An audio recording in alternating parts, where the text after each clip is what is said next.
Comienza el Catecismo de la Iglesia Católica. Un programa dirigido por el Padre Luis Fernando de Prada.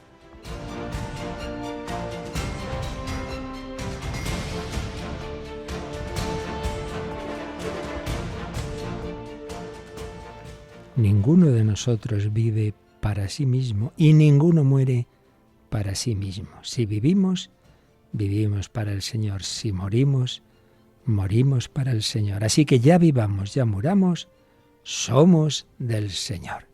Alabado sean Jesús, María y José. Muy buenos días en este jueves 6 de noviembre de 2025.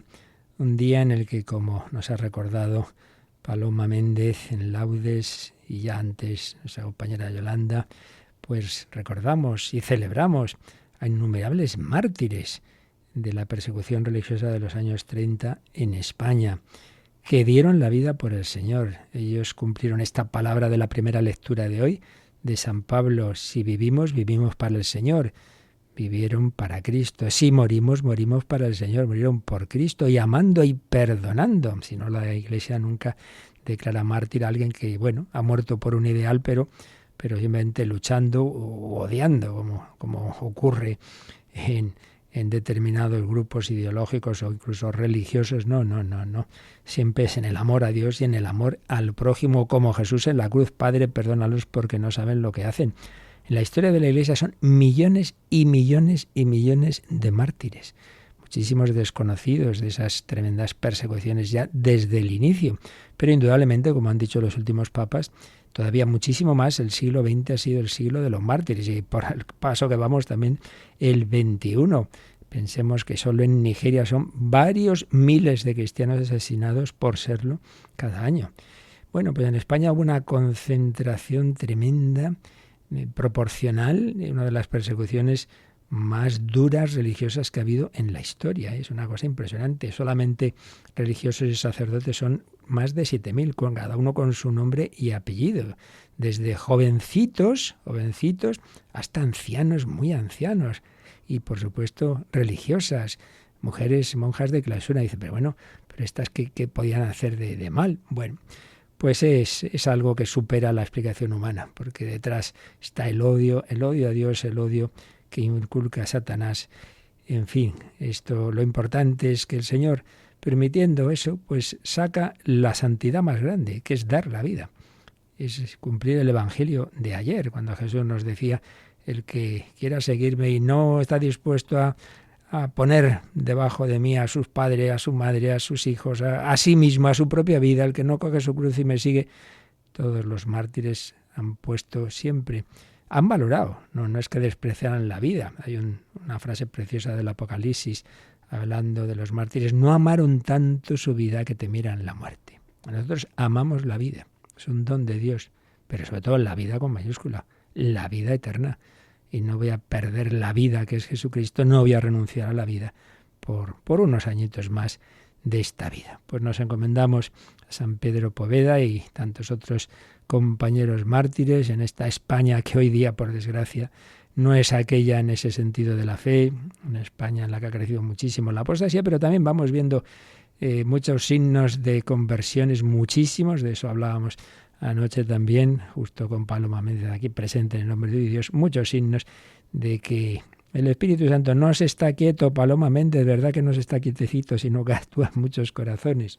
Pues sí, muy buenos días, Padre, y a todos los oyentes. Actúa en la medida también en la que le dejemos, pero está que no para. Está que no para. Y ya sabemos la fuente principal para entrar en contacto con Él, recibir ese amor que nos permite dar la vida y que nos permite perdonar. Todos los mártires, claro, pues les venía ese amor de la unión con Cristo, y la principal unión con Cristo hoy día en la Iglesia es la que nos viene de la Eucaristía, y lo decimos porque recordamos que hoy aquí nos tenéis a las 8 de la mañana y aquí estaremos a las 12 de la noche. ¿Qué tenemos esta noche, Paloma? Pues tenemos la hora santa en nuestra capilla de los estudios centrales de Radio María. Comenzará a las 11 de la noche, 10 en Canarias, durará una hora y pues los oyentes podrán seguirla no solo a través de las ondas de Radio María, sino también a través de Facebook Live y YouTube, y ahí estarán depositadas todas las peticiones que los oyentes han ido mandando hasta ayer y pues las que cada uno tenga en su corazón también. Indudablemente, como siempre decimos, no hay que preocuparse si no te has acordado de enviarla, porque hoy ya la lista ya se cerró ayer, pero por supuesto Dios sabe lo que tú llevas en el corazón y sobre todo si esta noche te unes en oración, como decía Paloma, si todo funciona bien, incluso a través del ordenador puedes entrar ahí virtualmente en nuestra capillita y tendremos esa adoración en que en este mes de noviembre pues especialmente tendremos una mirada a la vida eterna. Bueno, hoy algún día más vamos a leer algunos párrafos de una obra de un obispo santo canonizado hace unos años, San Manuel González, el obispo de los Sagrados Abandonados, que también supo lo que es la persecución. Ya cuando la cosa se empezaba a poner fea, a los años 30 y tantos, le quemaron el obispado, tuvo que salir disparado a poco, lo queman dentro. San Manuel González. Pues bien, él es un hombre muy eucarístico y muy sacerdotal. Y tiene una obrita muy bonita, se llama Lo que puede un cura hoy. Y entonces leeremos algunos párrafos que tienen mucho que ver con lo que estamos viendo sobre el sacerdocio, el sacramento del orden sacerdotal. Creo que nos puede ayudar y, hombre, obviamente de una manera especial a mis hermanos sacerdotes que nos puedan escuchar, pero a todos, porque mutatis mutandis, lo que se dice el sacerdote, se puede aplicar no al mismo grado, pero indudablemente que también en muy buena medida a todo apóstol que siembra esa palabra de Dios y sobre todo que da testimonio, que es la principal evangelización, más que las palabras, las obras. Pues nos encomendamos a los santos mártires de España, nos encomendamos a santos españoles como San Manuel González, del que ahora vamos a recoger algunos párrafos de esa obra tan simpática como era él, muy simpático y siempre con muchas anécdotas, esa obra de Lo que puede un cura hoy.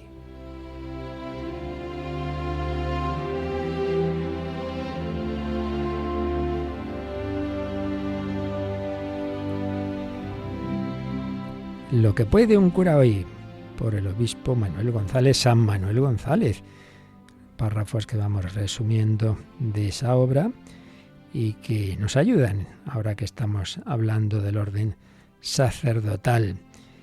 Y se preguntaba San Manuel González, ¿qué es lo que puede en general un cura? ¿Qué es lo que no puede? Y empezaba por lo que puede simplemente la presencia del cura.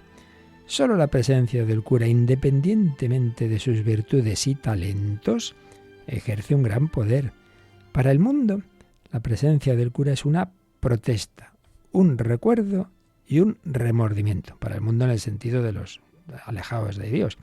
Una protesta, un recuerdo y un remordimiento. Una protesta en una sociedad, por corrompida que esté, evita la prescripción del vicio y de los errores. Es decir, que se piense que esto, bueno, es así, no pasa nada. No. Esa presencia les dice, eso está mal. Una protesta, un recuerdo de sus deberes. No se puede ver a un cura, véasele con los ojos que se le vean, sin que se recuerde que hay Dios, que hay credo, que hay mandamientos, que hay otra vida, con castigos y premios. Prueba de ello son las discusiones que solo el paso de un sacerdote levanta. El cura, aun sin darse cuenta, es una constante promulgación del catecismo, es el Evangelio andando por la calle. Un remordimiento, y eso explica el encono y la rabia que a muchos provoca la presencia de un cura, sea conocido o desconocido. Interrumpo, recuerdo a algún compañero mío así con desparpajo, pues de ir en tren, pero en el metro, en circunstancias de esta, y uno empezará a meterse y dice, oiga, ¿nos conocemos de algo? Usted no me conoce, ¿verdad? ¿Le pasa algo? ¿Está usted mal? Me diciendo, pero bueno, usted no me conoce y ¿a qué viene esto, no? Pues sí, sea conocido, sea desconocido. El cura puede llamarse la conciencia visible de la humanidad y la rabia que contra él sienten algunos no es ni más ni menos que la misma que se siente contra el grito inoportuno y amenazador de la conciencia. Ahí está el tema. Contra el cura se siente un odio que no se parece a los demás odios. Es un odio sin provocación por parte de la víctima, con un ensañamiento, ¿qué verdad es esto en tantos martirios de la historia, con un ensañamiento que no se usa con nadie, sin proceso racional que lo justifique, con una insistencia que no se tiene para otras cosas. Y caso notable, a medida que el cura va teniendo menos cosas de cura, es menos odiado. También es verdad. Es un cura muy simpático, que casi disimula que lo es. Entonces dice, cuanto menos cosas de cura, menos odiado. Mientras menos viste de sacerdote, mientras menos tiene de virtudes y hábitos sacerdotales, menos odiado. Lo que indica que en el cura no se odia al hombre malo o antipático, sino al cura, lo que él representa y recuerda. Y esa protesta, ese recuerdo y ese remordimiento que la sola presencia del sacerdote levanta, quieren decir que éste, aun con esa su sola presencia, es luz y sal, luz para todos, para los buenos, a quienes ilumina, y para los malos, a quienes, porque no miran con buenos ojos, ofusca, y sal, que impide a los buenos pervertirse con los malos, y a estos que corrompan a aquellos.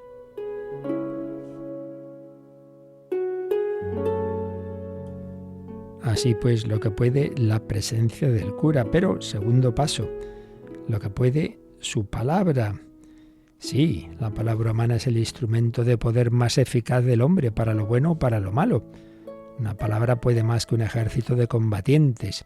Este podrá matar a unos cuantos hombres. Aquella, la palabra, puede salvar o perder a una nación entera. ¿Y la palabra del sacerdote no tiene algo más que la palabra de cualquier hombre? Yo creo que sí. Y no me refiero solo a la palabra del sacerdote cuando celebra la misa y administra sacramentos, que entonces, obviamente, su palabra excede infinitamente a la palabra humana. No, hablo en general de la palabra del sacerdote, siempre que habla. Si es, como debe ser, esa palabra ministerial. Y esto voy a explicarme. El sacerdote, por la ordenación sacerdotal, de la que estamos hablando, es un hombre totalmente consagrado. No han sido solamente sus manos o cabeza consagradas, todo entero, con su alma, con su cuerpo, con todas sus potencias. ¿Para qué? Para el ministerio de Jesucristo. El sacerdote no es más que esto, un ministro de Jesucristo. Ayer lo veíamos. Y todos sus demás nombres, caracteres, cualidades y representaciones quedan como absorbidas por este solo carácter de ministro de Jesucristo. Por eso, en el sacerdote todo es ministerial, es decir, su inteligencia poca o mucha, su corazón grande o chico, sus fuerzas largas o escasas, sus bienes, sus relaciones, amistades, proyectos, deseos, todo lo que sea de él o de él proceda, no tiene ni puede tener otro fin que este, servir para el ministerio de Cristo.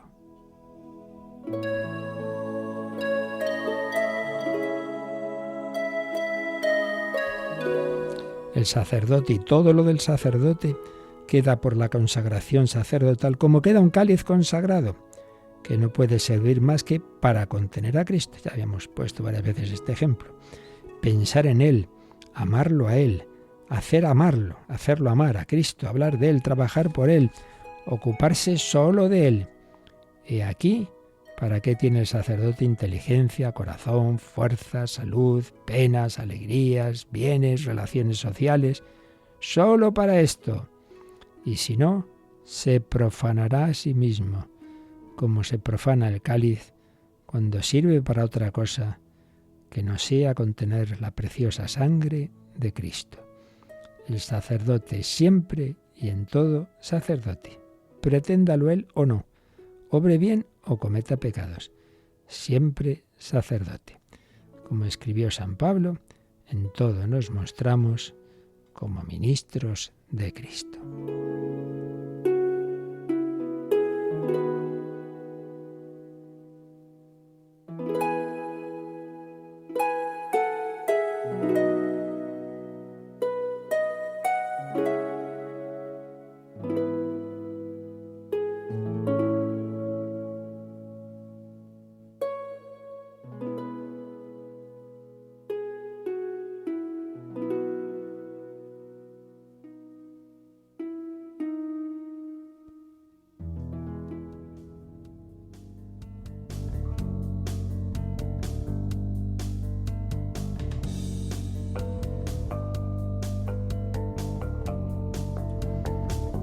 Bueno, Paloma, un texto precioso, ¿no te ha parecido? Pues sí, muy bonito y que al final nos tiene que ayudar más a amar y velar por la figura del sacerdote, que muchas veces es la que más sufre dentro de la Iglesia. Tú conoces a unos cuantos y creo que no tienes demasiadas quejas, ¿verdad? No tengo ninguna queja.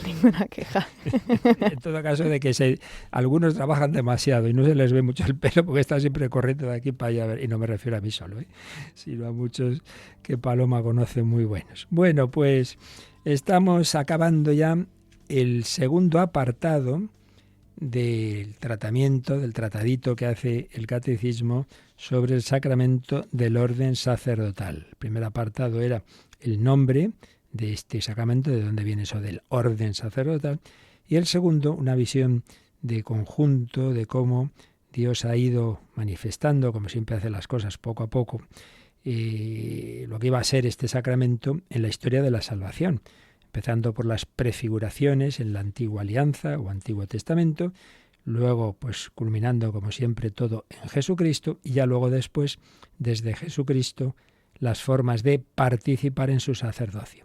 La forma de todo cristiano, el sacerdocio común o bautismal, el ofrecer la vida y incorporarnos a él en nuestra vida de oración, el culto a Dios, el testimonio, en fin, todo lo que estuvimos recordando de lo que ya vimos en el sacramento del bautismo y de la confirmación, pero luego hay otra forma de participar, que es ya el sacerdocio ministerial. Y ahí veíamos que ante todo significa hacer presente a Cristo, pero a Cristo en cuanto cabeza de la Iglesia, sumo sacerdote, profeta, maestro, rey, etc. Entonces el sacerdote actúa in persona Christi, más en concreto in persona Christi capitis, es decir, de Cristo en cuanto la fuente de toda gracia y verdad en la Iglesia. Pero después de hablar de esa presencia de Cristo en el sacerdote, que actúa, por tanto, no como nos acaba de decir San Manuel González, no por ser don Pepito más o menos listo, sino in persona Christi, actúa, representa a Jesucristo, pero al final veíamos dos números que indican que también actúa en nombre de toda la Iglesia. También hay una representación de toda la Iglesia. Y eso lo veíamos en los números 1552 y 1553. Nos quedaba decir una palabra sobre este último número. Vamos a leer los dos ya como para concluir este apartado. En nombre de toda la Iglesia. El 1552, ¿qué nos había dicho, Paloma? El sacerdocio ministerial no tiene solamente por tarea representar a Cristo, cabeza de la Iglesia, ante la asamblea de los fieles. Actúa también en nombre de toda la Iglesia cuando presenta a Dios la oración de la Iglesia y, sobre todo, cuando ofrece el sacrificio eucarístico. El sacerdote está celebrando la Santa Misa u otros actos ministeriales, pues está ahí en él, está la Iglesia, por eso son esas intercesiones, ¿no?, que engloban a toda la comunidad. Y cuando se reza al Padre siempre se termina diciendo: todo esto te lo pedimos por nuestro Señor Jesucristo, tu Hijo, que vive y reina contigo en la unidad del Espíritu Santo. Ya decía que esa expresión quiere decir la unidad que el Espíritu Santo hace en la Iglesia. Entonces aquí estoy presentando a toda la Iglesia. Pero eso se podía entender mal y por eso en 1553 matizaba qué quiere decir eso de en nombre de toda la Iglesia. Lo leemos. En nombre de toda la Iglesia, expresión que no quiere decir que los sacerdotes sean los delegados de la comunidad. La oración y la ofrenda de la Iglesia son inseparables de la oración y la ofrenda de Cristo, su cabeza. Se trata siempre del culto de Cristo en y por su Iglesia. Es toda la Iglesia, cuerpo de Cristo, la que ora y se ofrece en la unidad del Espíritu Santo a Dios Padre. Todo el cuerpo ora y se ofrece, y por eso quienes en este cuerpo son específicamente sus ministros, son llamados ministros no solo de Cristo, sino también de la Iglesia. El sacerdocio ministerial puede representar a la Iglesia porque representa a Cristo. Aquí, pues, el matiz muy, muy importante que nos hace el Catecismo es que el sacerdote representa a toda la Iglesia, no porque haya habido una especie de votación o delegación de la comunidad diciendo, oye, tú nos representas, como cuando en una clase se elige un delegado de clase o un delegado sindical. No, no es eso, sino que representa a toda la Iglesia precisamente porque representa a Cristo, cabeza de la Iglesia. Entonces, esto se ve de una manera muy especial en la misa, en esa doxología final de la plegaria eucarística que aquí se menciona, ¿no? Entonces, todo esto que hemos estado celebrando, que hemos estado diciendo en esta plegaria, culmina en esto, dirigirnos a ti, Dios Padre Omnipotente, por Cristo, con Él y en Él.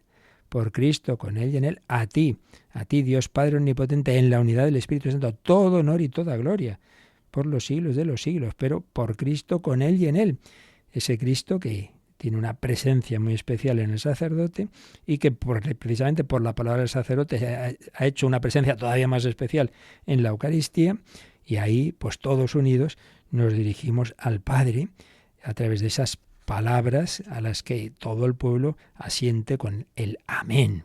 Entonces el sacerdocio ministerial puede representar a la Iglesia precisamente porque representa a Cristo, porque Cristo por el sacramento del orden ha configurado a ese sacerdote, a ese hombre, lo ha configurado consigo mismo. Pero nos faltaba por ver la referencia que nos aconseja hacer el catecismo, de que miremos un número que vimos hace bastante tiempo, el 795. Como en otras ocasiones, no nos olvidemos que estamos en la segunda parte del catecismo, lo que se celebra, la liturgia, pero lo que se celebra se basa en lo que creemos. Por eso muchas veces estas referencias son a lo que vimos al comentar el credo. Y el credo, recordamos que en la última parte nos habla de la Iglesia, creo en la Iglesia, una santa, católica, apostólica. Pues bien, hay un número dentro justamente del apartado de que Cristo es cabeza del cuerpo místico, de ese cuerpo de Cristo, Cristo cabeza de ese cuerpo, y entonces nos aconseja el catecismo que sobre lo que estamos hablando repasemos el número 795, que tiene una serie de citas de santos padres, doctores y otros santos que vamos a leer. Paloma, primer párrafo que nos dice. Cristo y la Iglesia son, por tanto, el Cristo total. La Iglesia es una con Cristo. Los santos tienen conciencia muy viva de esta unidad. Si estamos diciendo que el sacerdote representa a la Iglesia porque representa a Cristo, pues aquí se insiste en eso, ¿no? Que Cristo y la Iglesia son el Cristo total, Christus totus, que decía San Agustín, porque están desposados. Pero ¿qué decimos del matrimonio? Serán los dos una sola carne. Y San Pablo dice, el que se une al Señor se hace un espíritu con Él. La Iglesia es una con Cristo, es un desposorio indisoluble. Entonces, claro, hay una unidad total entre Cristo y la Iglesia, por eso es ese Cristo total. Por eso el sacerdote ahí está unido a Cristo, el estar unido a Cristo representa a la Iglesia. Entonces nos pide una serie de citas. Una primera, pues es de San Agustín. ¿Qué dice? Felicitémonos y demos gracias por lo que hemos llegado a ser, no solamente cristianos, sino el propio Cristo. ¿Comprendéis, hermanos, la gracia que Dios nos ha hecho al darnos a Cristo como cabeza? Admiraos y regocijaos, hemos sido hechos Cristo. En efecto, ya que Él es la cabeza y nosotros somos los miembros, el hombre todo entero es Él y nosotros. La plenitud de Cristo es, pues, la cabeza y los miembros. ¿Qué quiere decir la cabeza y los miembros? Cristo y la Iglesia. Pues quedémonos con esta visión de fe, ¿eh? Ay, yo qué poca cosa soy. ¿Qué estás diciendo? Eres Cristo. Admiraos, regocijaos. Hemos sido hechos Cristo. Él es la cabeza, cierto, y nosotros los miembros, pero estamos profundamente unidos a Él. Por tanto, no te mires como si fueras cualquier cosa. Y esto también lo decía mucho San Gregorio Magno. Y San Gregorio Magno nos trae una cita aquí el Catecismo que nos lo muestra como nuestro Redentor. A ver qué nos dice. Nuestro Redentor muestra que forma una sola persona con la Iglesia que Él asumió. Una sola persona, una persona mística. Es impresionante. por eso, así como Jesús decía, quien me ha visto a mí ha visto al Padre, análogamente, no igualmente, evidentemente, análogamente, pues claro, el cristiano y el sacerdote de una manera especial, pues hombre, en mí en realidad estás viendo, amando u odiando a Cristo y en definitiva al Padre. Y otra tercera cita es, ahora ya no de un santo padre de los primeros siglos, sino el gran doctor de la Iglesia, Santo Tomás de Aquino, que decía: la cabeza y los miembros como si fueran una sola persona mística. La misma idea que antes decía de otra, sin decir la palabra mística, San Gregorio Magno, Santo Tomás la usó. La cabeza y los miembros como si fueran una sola persona mística. Y finalmente, ya no un doctor, sino una santa del pueblo, muy querida en Francia, Santa Juana de Arco. ¿Qué se nos dice de ella? El catecismo recoge una palabra de Santa Juana de Arco a sus jueces, que resume la fe de los santos doctores y expresa el buen sentido del creyente. De Jesucristo y de la Iglesia me parece que es todo uno y que no es necesario hacer una dificultad de ello. Pues veis, esta es la visión de los santos. Por eso, lo típico, ¿no? No, si yo creo en Dios, pero no en la Iglesia. Vamos a ver, la pregunta no es esa, si crees en Dios, menos mal, lo menos, ¿no? La pregunta es, si te haces tu propio Dios a medida de tu cabeza, o ese Dios que se ha hecho carne en Cristo. Pues Cristo ha fundado la Iglesia, y Él el que actúa en la Iglesia, y Él dice que realmente es la Iglesia, es su propio cuerpo. Entonces, pues ya me dirás tú, ¿cómo dices que crees en Cristo si actúa y habla y te da su gracia a través de esa Iglesia que rechazas? Aquí hay algo que no funciona. Pues Santa Juana de Arco, que lo pasó bastante mal y que fue, pues por desgracia, ahí se ve, ¿no?, lo que es la fe en la Iglesia, y a la vez hombres de la Iglesia que en un determinado momento, movidos por intereses políticos, pues hubo y quien la juzgó mal y la condenó. Bueno, pero la Iglesia como tal la canoniza, porque pues actuaron mal aquellos hombres. Eso no quita que Santa Juana de Arco tenía esa fe profunda en que no hay separación, que es todo uno entre Cristo y la Iglesia.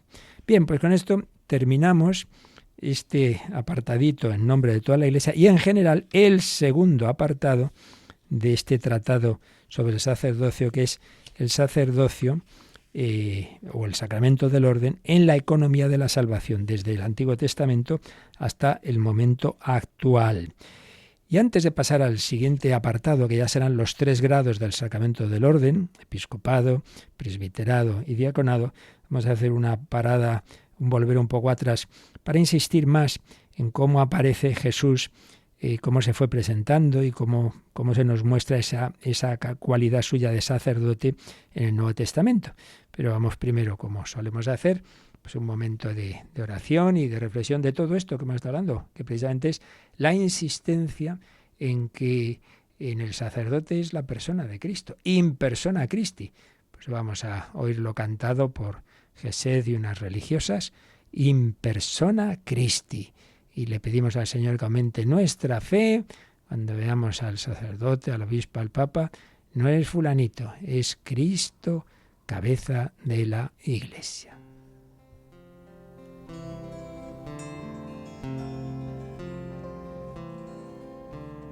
Ya no soy yo quien vive, tú eres quien vive en mí. Mi vida la he perdido, pues todo lo vivo en ti. Tú pronuncias con mis labios las palabras de tu boca y levantas en mis manos el misterio de tu cuerpo.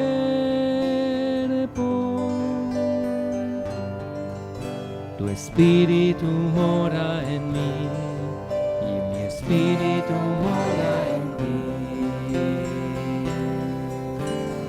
In persona Christi,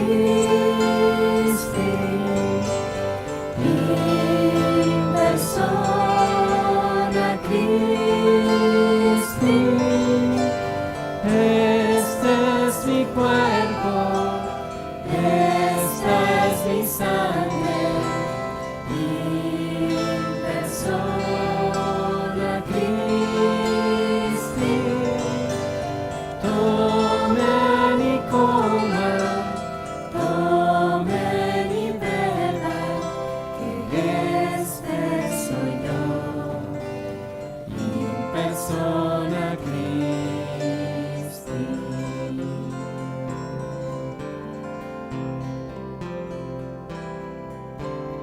Ya todo lo he perdido para ganarte a ti, y ahora lo tengo todo, pues todo lo tengo en ti.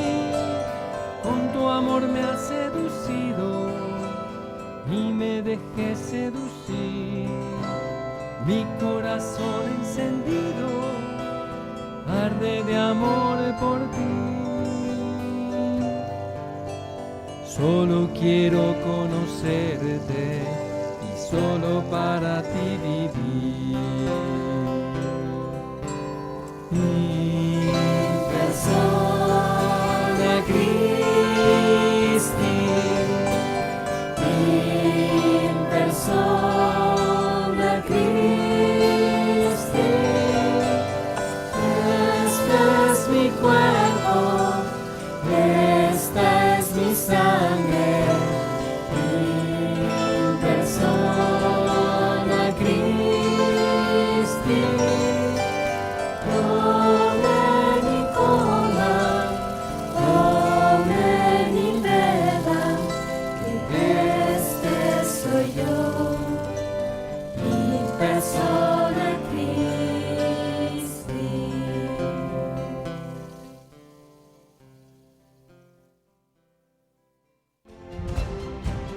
Conoce la doctrina católica.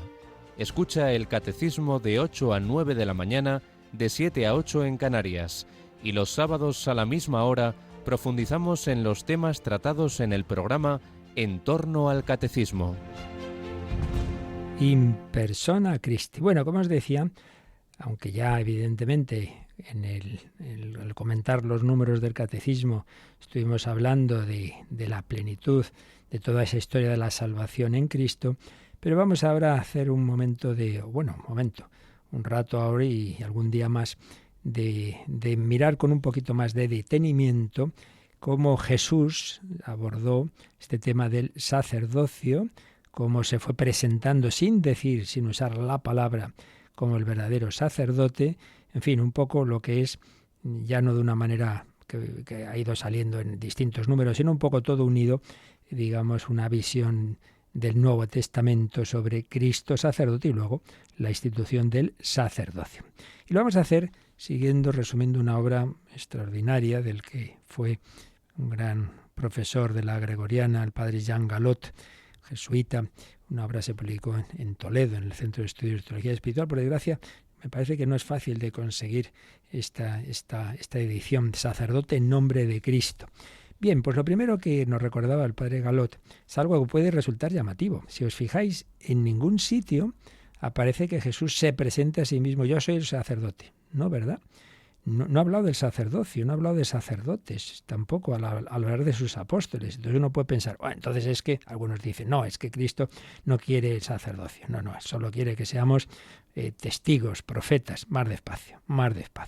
Porque esto pasa con todos los demás títulos de Cristo. Jesús no llegó y dijo, oye, apóstoles simpáticos, que soy la segunda persona de la Trinidad, que soy el Mesías, que soy... No hizo eso. Jesús tenía esa buena costumbre, por así decir, que no se definió a sí mismo con títulos que podrían tener el peligro de reducir a fórmulas su identidad. Y además él lo que quería es que poco a poco se fueran dando cuenta de quién era él. Jesús, claro, en el primer día no dice nada de quién es. ¿Dónde moras? Venid y lo veréis. Poco a poco. Por eso cuando los apóstoles van viendo las acciones de Cristo y sobre todo los milagros, dicen, ¿pero quién es este? Por ejemplo, cuando calma la tempestad, ¿pero quién es este? Que hasta el viento y el mar le obedecen. El Señor va manifestando su identidad sin decir yo soy. Él pregunta, ¿quién dicen los hombres que soy yo? Sí, ahí Pedro dice, tú eres el Mesías, el Hijo de Dios vivo. Entonces Jesús le dice que ha dicho bien, pero él no se define a sí mismo, lo va haciendo poco a poco. Bueno, pues entonces no nos tiene que extrañar que tampoco diga, que yo soy verdaderamente el sumo sacerdote, porque en general él no hacía eso. Pero es que además en este caso hay un tema, y es que quería mostrar, claro, la diferencia grande, las diferencias con los sacerdotes de ese momento. Que aquí vuelve a pasar un poco lo que decíamos antes. Uno puede tener una misión importantísima y luego pues las personas todas podemos corrompernos, por desgracia. Pero aparte de la corrupción, eso sí que ya lo vimos, la diferencia entre que el sacerdocio en el Antiguo Testamento era hereditario. Estaba, recordad en la tribu de Leví, era entre los levitas, y en concreto, luego dentro de la tribu de Leví, en la familia de Aarón, ahí venían pues los grandes sacerdotes. Por tanto, un sacerdocio levítico hereditario. Jesús no era de esa tribu, Jesús no era de ascendencia sacerdotal, era de la tribu de Judá. Entonces, primera diferencia, esto es muy importante, el sacerdote hoy día, lo importante no es que venga de tal familia o tal otra, en absoluto, es una llamada personal a quien quiere. Jesús llamó pues a pescadores, a recaudadores de impuestos, al otro, a uno joven, al otro, es una llamada personal, hay una diferencia de mentalidad. Pero es que además, y aquí ya sí que vemos que las diferencias, incluso los conflictos que hubo, porque por desgracia, no todos, habría sacerdotes como en todo, pues muy buenos. Propio Zacarías, aunque tuvo su falta de fe, pero bueno, era gente santa y buena. Pues, pero otros pues habían reducido el sacerdocio, por un lado, una mentalidad muy legalista, luego se reducía solo al culto.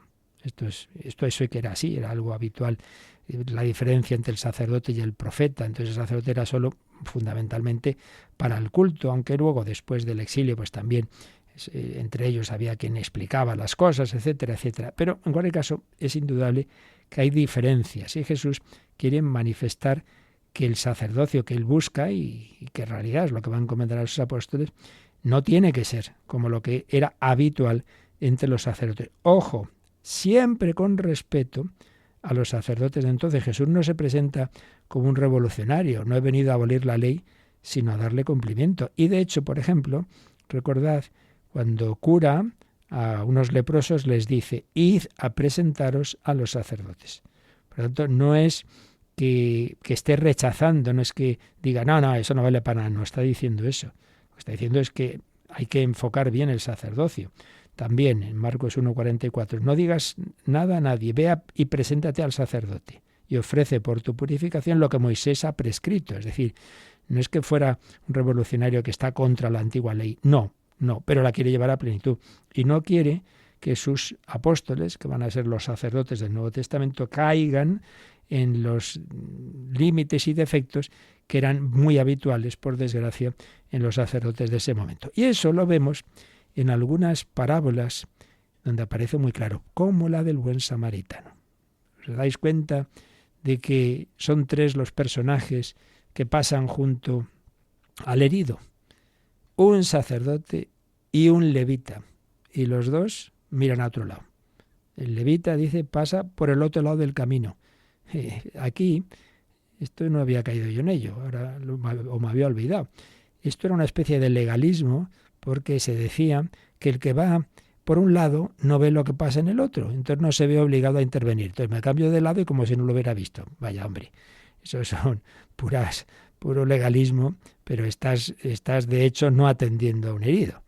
Entonces aquí hay un reproche de no caer en ese legalismo. Entonces se está diciendo, ¿quién es el que atiende al herido? El buen samaritano. ¿Qué se está diciendo? Hombre, que el sacerdote debe caracterizarse por un amor compasivo, que el nuevo sacerdocio debe tener como nota distintiva la caridad, una caridad como la del samaritano, que sobrepasa las fronteras de raza y de culto. Tú tienes que evangelizar a toda persona, amar a toda persona, de cualquier raza, de cualquier religión, precisamente, que evangelizar a todos. Claro, esto sabemos, si vamos leyendo el Evangelio, que hubo momentos de conflicto. Hay adversarios, por ejemplo, muchas veces, es que este hace milagros en sábado. Y en una ocasión, cuando dice, ¿qué se puede hacer? A ver, ¿hacer el bien en sábado o no? Y se callan. Y dice que Jesús les miró una mirada de ira, de tristeza compasiva por el endurecimiento de sus corazones. Y entonces van chocando. Esto llega ya al colmo, cuando Jesús resucita a Lázaro. Entonces dicen que algunos fueron a contarlo a los sumos sacerdotes, entonces decidieron que había que matar a Cristo. Bueno, esto ya es el colmo. Ha hecho el bien, ha resucitado a uno, hay que matarlo. Todo esto hay que verlo también en relación con el tema del templo, porque el sacerdocio estaba, como hemos dicho, ligado esencialmente, casi exclusivamente, al culto y sobre todo al culto del templo. No solo, luego también habrá el culto en las sinagogas, pero indudablemente para Israel la clave era el culto en el templo. Y ahí estaba ante todo el sacerdocio. Bueno, pues recordemos que Jesús dirá, aquí hay uno mayor que el templo. Hay un templo superior al de Jerusalén. No es que quiera abolir el culto con el sacerdocio. De hecho, si nos fijamos en los Hechos de los Apóstoles, los primeros años de la vida de los primeros cristianos, dice, los apóstoles mismos iban con frecuencia al templo a orar. No es que lo quiera abolir, pero sí que nos está diciendo que todo apuntaba a un nuevo templo, que era su cuerpo, y a un nuevo culto, como le dijo a la samaritana. Hay que dar culto al Padre en espíritu y en verdad. En espíritu en realidad es en el Espíritu Santo y en verdad es en Cristo verdad. Entonces hay un nivel más elevado que se había ido preparando, no es que lo anterior no tuviera valor, pero se había ido preparando en el culto, en el templo y en el sacerdocio del Antiguo Testamento, pero hay una diferencia, hay un salto muy grande, y el salto es el que viene de la encarnación, una diferencia de nivel. Jesús es mayor que el templo porque en él hay una presencia divina especialísimamente fuerte, tan fuerte que realmente la persona que está detrás de esta naturaleza humana es una persona divina. Por eso, quien me ha visto al Padre, en un hombre, es Dios y hombre, una persona divina con dos naturalezas. Otro momento de conflicto, cuando expulsa a los vendedores del templo. Jesús está reivindicando una autoridad sobre el templo, una autoridad superior a la autoridad sacerdotal. Y ojo, en el fondo, aquí hay una crítica a los responsables del templo, a los sacerdotes, que dicen, hombre, ¿por qué dejáis estos aquí estar comerciando? A ver en qué quedamos. Luego, cuando Jesús dice, destruid este templo y en 3 días lo reedificaré, recordemos que esto se usó en el juicio de Jesús cambiando las palabras. Este ha dicho que iba a destruir el templo. No es verdad, no dijo eso. Pero es verdad también que en el fondo les está diciendo a los sacerdotes, vosotros sois los que estáis destruyendo este templo, porque lo estáis profanando con estas cosas. Y el anuncio, en 3 días lo reedificaré, hace alusión a que Jesús va a resucitar, pero también podemos ver aquí el anuncio de un nuevo templo, de un nuevo culto y de un nuevo sacerdocio. Jesús, dice el padre Galot, revela ahí su conciencia de fundar una nueva religión sobre su propia persona. Quiere sustituir el templo material, que era el centro del culto judío, con un templo espiritual. Y es que el cristiano, ante todo, es el hombre no de un templo o de un libro siquiera, sino de una persona, de Cristo, de Cristo.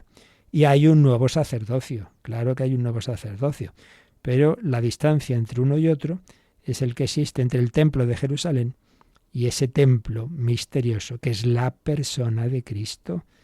Dios hecho hombre en el hombre Cristo Jesús, ese es nuestro templo. Entonces ya no se trata de un culto ligado a un edificio, sino de la edificación de una comunidad, de un cuerpo místico de Cristo, una comunidad alimentada por la vida del resucitado. Es un sacerdocio mucho más amplio en su compromiso vital y en sus funciones, concentrado en la persona de Cristo. Conflicto entre 2 sacerdocios, entre 2 maneras de entender el culto y el templo, conflicto que llega al culmen, claro, en el juicio de Jesús, en el juicio de Jesús. Entonces esas acusaciones, y ya al final la pregunta del sumo sacerdote. A ver, ¿eres el Mesías? La pregunta. Y respuesta de Jesús, desde ahora veréis al Hijo del Hombre sentado a la derecha del poder y venir sobre las nubes del cielo. Hay una alusión en esto evidente al Salmo 110.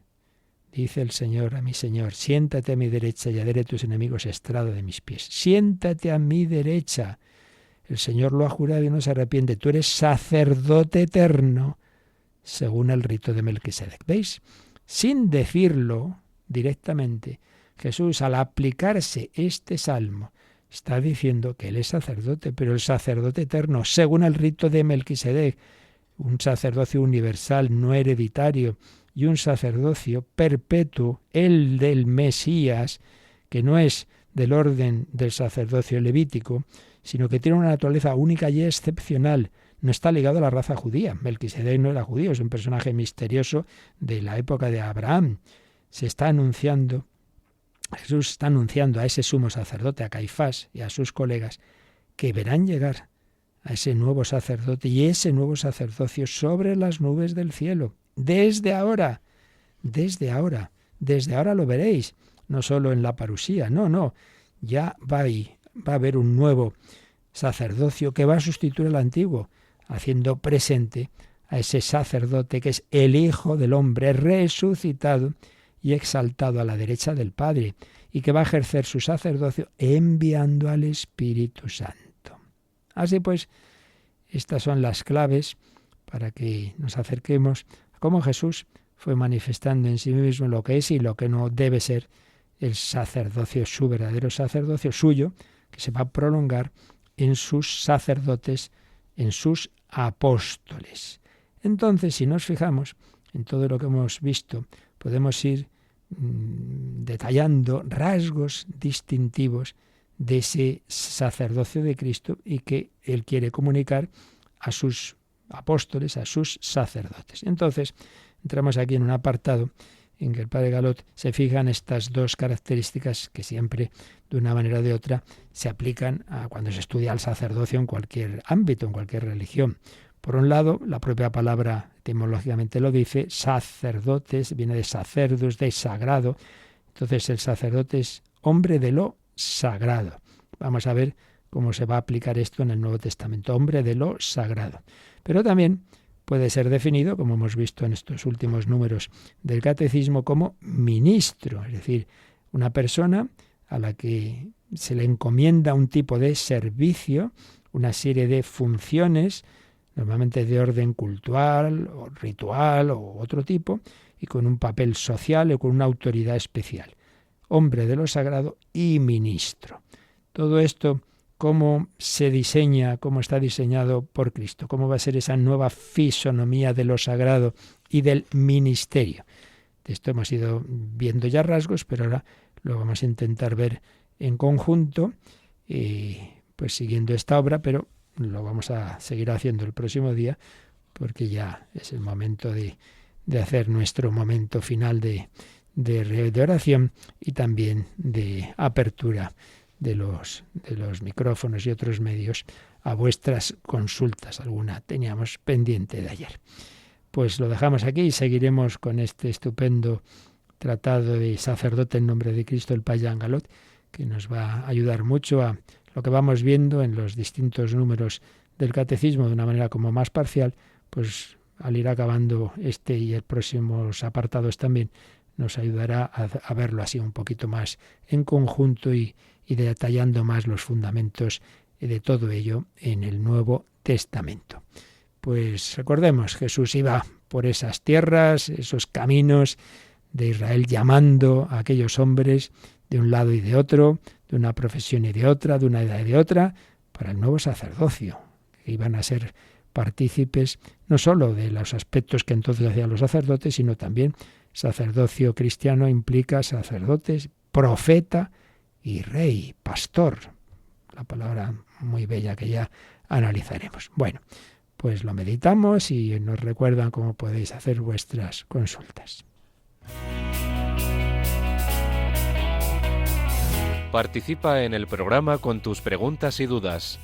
Llama al 91005-9419, 91005-9419. Puedes escribir un mail a catecismo@radiomaria.es o escribirnos un mensaje al teléfono de WhatsApp 668 594 383, 668 594 383.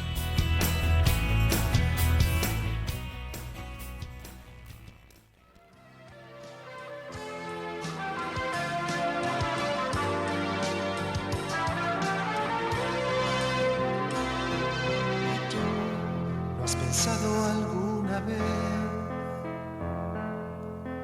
que el maestro maestro te llama y te dice, ven y sígueme. Tu carrera, tus planes, tu novia, ¿qué más da? Pon la mano al arado y no mires atrás. Todavía recuerdas cómo fue. Él pasaba a tu lado, tú te volviste a ver. Ahora todo ha cambiado, ya nada será igual.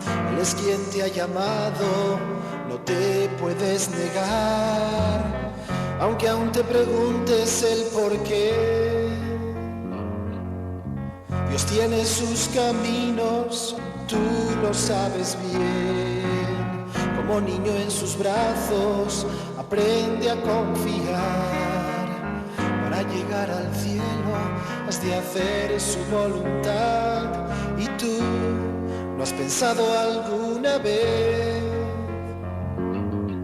en dejar tu trabajo y tus redes para irte con él? A la orilla del lago se encuentra la verdad, el camino y la vida, no le hagas esperar. ¿Y tú no has pensado alguna vez que el que quiera ganar su vida la va a perder, pero el que ahora la pierda la encontrará? A la vuelta del tiempo está la eternidad.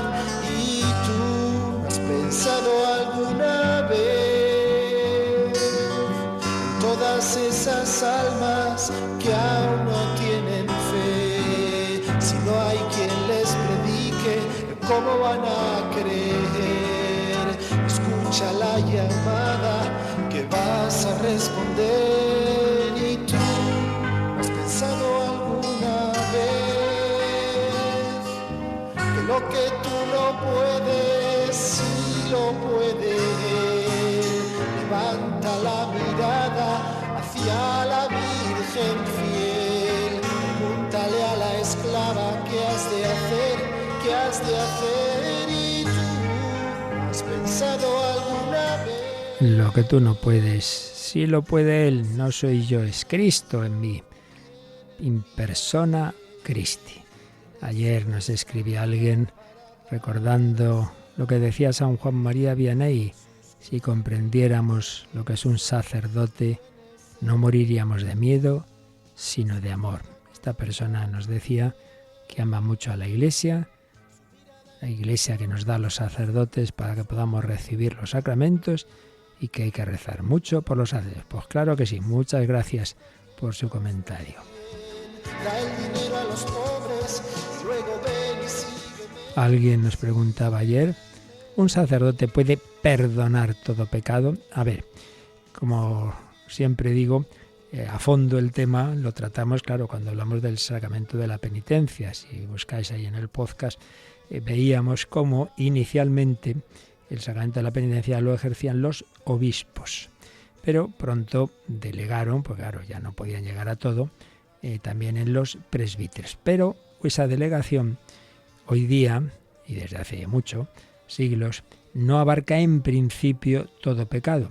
O sea, en principio, pues la respuesta es que sí, pero cuando hay pecados de especialísima gravedad que la Iglesia sanciona también con una excomunión o con algún otro tipo de pena, cuando le llegan a un sacerdote a alguien que ha profanado, por ejemplo, la Sagrada Eucaristía o cosas así, entonces no puedo yo directamente, sino que hay que recurrir, dependiendo del tipo de pecado, al obispo o incluso a la Santa Sede. Entonces se retrasa la absolución hasta recibir la respuesta, sea del obispo, como digo, sea del Papa a través de la penitenciaría, para absolver. Pero si estamos hablando de alguien en peligro de muerte, obviamente en esa situación sí cualquier pecado. Incluso un sacerdote que lo es, pero que por lo que sea, pues en un momento dado pidió la dispensa de su ministerio y se le concedió, entonces ya no puede ejercer el sacerdocio, pero si se encuentra un moribundo, como sigue siendo sacerdote en el fondo, puede absolver. Por tanto, la respuesta es esta. puede absolver todo pecado de aquellas personas a las que su obispo le ha dado jurisdicción, que en principio son todas, salvo que a alguien en concreto le dice, mire, no, de momento no tiene usted licencia para confesar, o sí la tiene, pero si le vienen determinado tipo de pecados muy graves que están previstos en el Código de Derecho Canónico, que incluyen una excomunión que o bien el obispo o bien el papa es el único que puede levantarlas, en esos casos hay que hacer ese trámite intermedio. Pero en peligro de muerte, todos. Y finalmente nos preguntan si es necesario confesarse los primeros viernes de mes. Esto, como bien sabéis, una promesa del corazón de Jesús Santa Margarita María, de que aquel que durante un tiempo notable, 9 primeros viernes de mes seguidos, pues haga ese esfuerzo, ¿no? Esfuerzo es un regalo, claro, de comulgar esos 9 primeros viernes de mes seguidos, por ese amor al corazón de Jesús, que el Señor le va a ayudar en el momento de la muerte. Entonces, lo único que está en esa promesa es el tema de la comunión. Directamente no está la confesión. Sí está en los primeros sábados de mes de la Virgen María a Lucía de Fátima, ahí sí. Pero en los primeros viernes no se dice. Lo que pasa es que, hombre, una cosa es que sea o no imprescindible para en el ámbito de esa promesa que hizo el Señor, una promesa, por supuesto, aprobadísima por la Iglesia y muy recomendada, los primeros viernes de mes, no es esencial, pero, hombre, es aconsejable. Yo siempre lo digo, hombre, intenta acostumbrarte por lo menos a eso. Empieza un mes, confesión por lo menos mensual, y ya lo hago antes del primer viernes de mes y así comulgo pues mejor preparado. Muy aconsejable, pero no es que sea obligatorio. ¿De acuerdo? Pues seguiremos profundizando en este misterio del amor de Cristo. Como decía también el cura de Ars, el sacerdocio es el amor del corazón de Jesús, un corazón de Jesús que late en la Eucaristía y que esta noche vamos a estar con él en nuestra hora santa. La bendición de Dios Todopoderoso, Padre, Hijo y Espíritu Santo, descienda sobre vosotros. Alabado sea Jesucristo.